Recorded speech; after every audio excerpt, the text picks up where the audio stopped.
technology will be obviously the main thing that will help aviation ensuring its sustainable growth.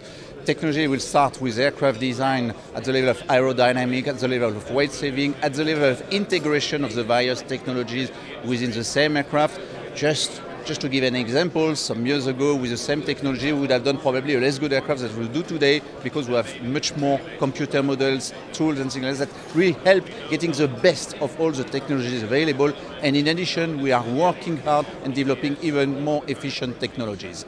But technologies at individual aircraft level won't be sufficient for a very good reason that you have currently 22,000 aircraft flying in the world. You are not going to replace them overnight. It will take some time, even so with the most efficient new aircraft. So we need to look outside of the single aircraft alone. That's why we are involved also in air traffic management, for instance, where air traffic management is how to best ensure that all the aircraft, be they old, new, recent, etc., flying together will result in the most efficient air transport system. And that's why we also look at the biofuels, which has an enormous advantage, is that they can apply to whichever aircraft, be they our brand new, nice, fantastic airplanes or the old ones that were not even produced by us at the time.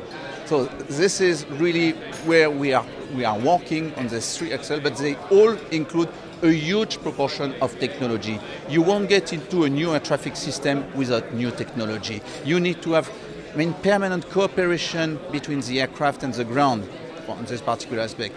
This means you have to need some alignment of the various technologies between ground and aircraft. This means cooperative work, but this means additional technologies in both the cockpit and on the ground. Biofuels, we need to work on new technologies. How can we get the best yields? How can we get the economics?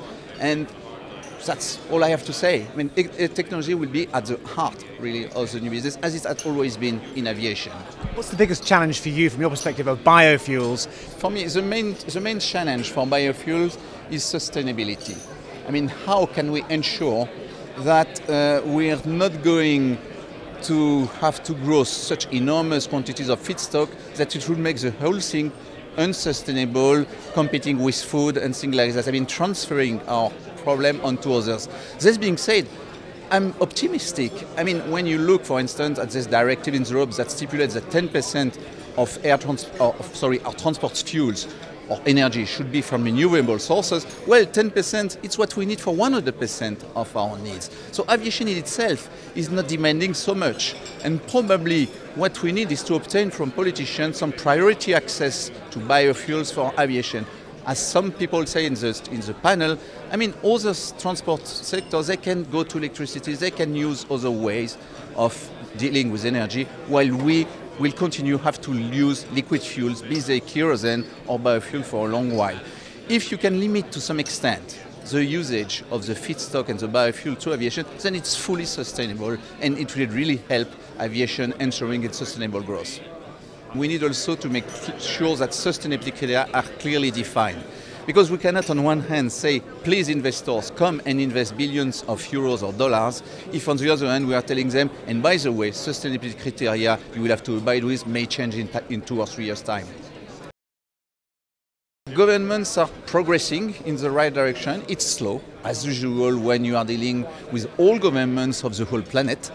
But this progressing, what it's obvious is that they listen to what we say, they take our points on board, and of course some will not react in the same way, but it's progressing. It will always be slower than industry would like this to happen, but this is true in every business case.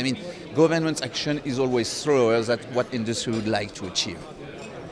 Is cooperation something which is going to have to be constantly pushed, or to what extent do you feel that's important? Oh yes, absolutely. Cooperation is of utmost importance, and probably more than it used to be. I would say some decades ago, aircraft manufacturers were concentrating on producing the best aircraft. Air navigation service providers were concentrating on providing a safe service, not necessarily the most efficient one. Safety was really the sole parameter. Now, they all have to cooperate, because if air navigation service providers do not cooperate with aircraft manufacturers, how do you want to build a system where the electronic system will talk to each other and will help building what we call the business trajectory, where each airline will be able to fly the trajectory it has selected.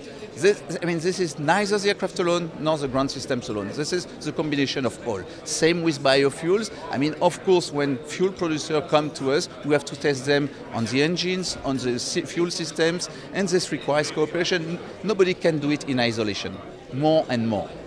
What's the big challenge for manufacturers, particularly in Airbus next year? What are you looking at when it comes to the environment? We at Airbus, we have an integrated environmental action where we look at the whole life cycle of the airplane. This means we do not consider only emission during the operation, but also we consider emissions at the time of manufacturing the plane. So this is quite a complex process where we have to continue improve. But I have no big announcement to do. We'll continue investing huge amount of money in R&D, in R&T to find new technologies, to find new processes, to find things that are not necessarily visible from the outside world, but to permanently improve not only our aircraft, but the way they integrate in the whole air transport system.